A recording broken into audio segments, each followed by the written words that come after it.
Welcome back to the Shamrock Quilt Studio, and I'm going to call this episode of this Miss Kelly project today, Learn from Your Mistakes, because I've been spending some time this week, day in, day out, some days more than others, up here in the studio, and I've been working on some pieces to add to the background, and some have been very successful. And then some of them are just giving me a headache. So I wanted to take a little bit of time to review those with you and go over some of the things that I've learned, even as early as we are in this process. First of all, the major thing that I ran into today was that I had finished, let me get this, the three main pieces of one of the birds. This might be a little difficult to see, but there's one of the birds. And I was working, let me put this back up so it doesn't get messed up.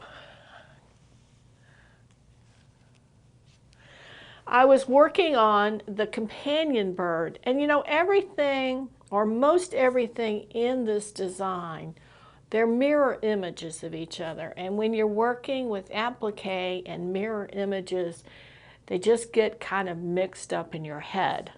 So I'm working along, and I realized that the bird, the second bird I was putting together was, wait for this now, the same bird that I had just finished. So all this is just trash. And the little bird, because it's three pieces together, and one of those pieces is this little tiny blue strip that goes in there. It's a lot of curves. It's got those little areas where it comes up in the middle, and it's got to be clipped, and it's more difficult than some of the other pieces to do. So I just had to walk away from it, because when you're working on something like that and you realize that you've made a mistake, yeah, you can plow right in there and get working on it again. But I think the best thing to do is take a little bit of a break, figure out why it happened, so that maybe next time it won't happen again. So my recommendation to you is to double check what you're making before you make it, especially if you've got two images that are very similar and can be confusing with each other. So that was the first thing. And that was disappointing because it takes a long time, and it's more work, right? And we really don't want to do the same thing over and over and over again. So now I have remade the second bird, all except the blue portion. So when they go together, they'll make a nice pair. And the next thing that I need to work on is the other blue that's the mirror image of this. So it's all good. It came out fine, and we'll be able to do it. You see this mess I have here. I was using the starch earlier to pin the pieces and get everything ready, and the little mini iron, I just got all my stuff on the table. So I do have a couple of pointers I'd also like to share with you. And after I started making some of these pieces, now when I made the little green, where is it? The little green pieces up here, they were nice big curves, and they went together pretty well, even in the areas where I had to clip because they were so large. They just kind of flowed. But when I started making some of the smaller pieces, then it became a little more difficult. So I went to my trusty friend, YouTube, to look up some other videos of how people were doing their folding and ironing for applique. And I came across a tip that I have tried now, and I want to share it with you. And what I was working on is I was working on these little orange flowers. This was the first one that I did. And if you can see, the little places where it had to be clipped here, the little indentions, they came out pretty well. They're not bad, but they could have been a little sharper. And I was watching a video by someone, and they suggested that you use fray check just in the points of where the template comes together in a point, that you just put a slight little drop of fray check right there, and then you can clip up into where that fray check is actually on the fabric, and then when you fold it back, it's not going to want to pull apart or ravel on you. I made the other two, and you can see that they came out nicely, and it actually saved me some time because I didn't have to spend the time fiddling with that fabric to get it to fold just right. So I think that really worked as a time saver for me. It made the crispness of the folds and the ironing much better, and I think you'll find that too. And then patience. You have to have a lot of patience when you're working with little tiny pieces. One of the things I did earlier in the week was I worked on the eyeballs. And I'm going to have some video coming out. It may be in this video, and it may be attached to the next one that drops this week, about assembling these pieces so that you can see close up how they were cut, how they were assembled using the starch and the little mini iron to get the shapes that we need.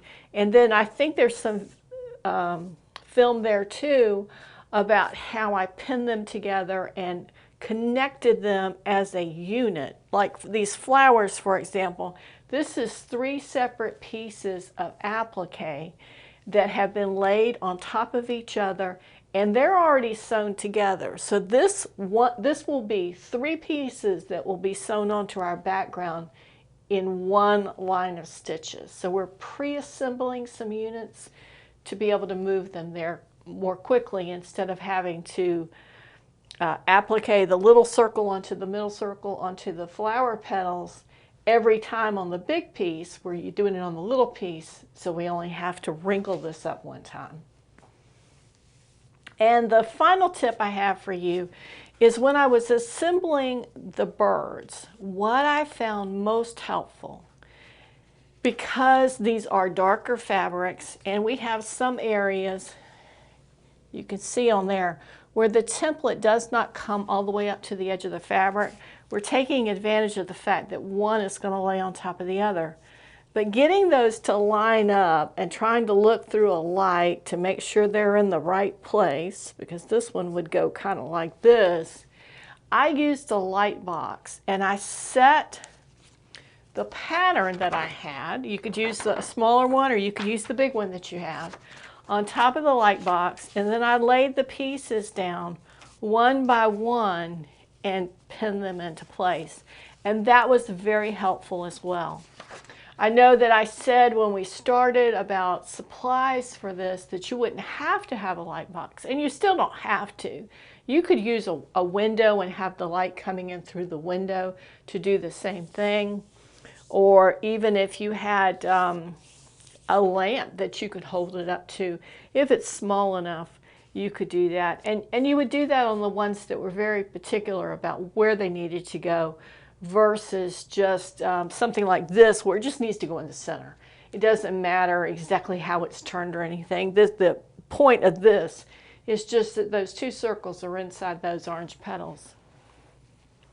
So that was the 4 points that I wanted to discuss with you today before I get back to work trying to get some more pieces done. We have finished our EPP project, so we're working exclusively on this project right now. And I wanted to have enough pieces assembled and at least ready to go on to this, so that when we see the next iteration of what this looks like, we're going to be able to see some progress, right? And applique is very time consuming. I have probably spent 2.5, 3 hours just today working on these pieces. Now granted, I had to go backwards and do some over again, but it just takes a while. But I've got the 3 flowers done. I've got a bird done. I've got a second bird halfway done maybe. I've got some little pieces for the bird's comb and some little flowers for the bottom. So we're moving along, but there are a lot of pieces on this project, and I just want to make some progress. And speaking of pieces, I think I've made a decision regarding the bird's eye. I have looked over and over at this image that's provided with the pattern. I have looked at the electronic copy that I have on my phone of this image, and I've looked back at some of the website illustrations and photographs that appeared when this was initially done, and I don't see an eye. Now it's on the pattern, but I don't see an eye. And what is beginning to concern me a little bit, and I'll just show this as a little illustration for you. Let me see if I can find a darker pen. Because if we put this eye on this bird, that's what it's going to look like. And I just find it a little jarring. I think it's very dark. I think it's big. It's the same size as the pattern shows, but I still think it's really big. And I don't think that as far as a piece of applique, I can physically get it much smaller than that. So what I'm going to do is I'm not going to put the eyes on the bird before the birds go onto the design. If once we get it completely done, we think there needs to be an eye on there, I will I will embroidery a little eye or use a French knot there to give the feeling of the eye. But I just really don't think it's going to be necessary. So even though I spent a lot of time making those, and they're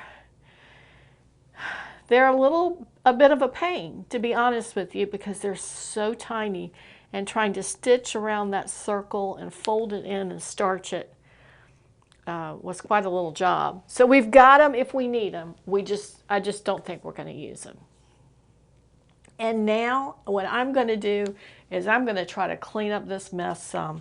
I want to get this one piece finished, and then I'll be back to my regular schedule of working on the quilt and getting it sewn on the background fabric and coming back to you with another video. This is a little bit of the behind the scenes of what goes on when we're not in front of the camera, showing you some of the challenges that come along with this. Like I said, I've got a lot of footage from the last few days that's close up and is showing how these were actually constructed. And depending on the length of this, it'll either be attached at the end of this, or it will come into a separate video or onto our next video on this project. So stay tuned, and we'll get that to you as soon as we can. I thank you for coming and visiting with me here at the Shamrock Quilt Studio, and we'll see you next time. Thank you so much. Have a great day.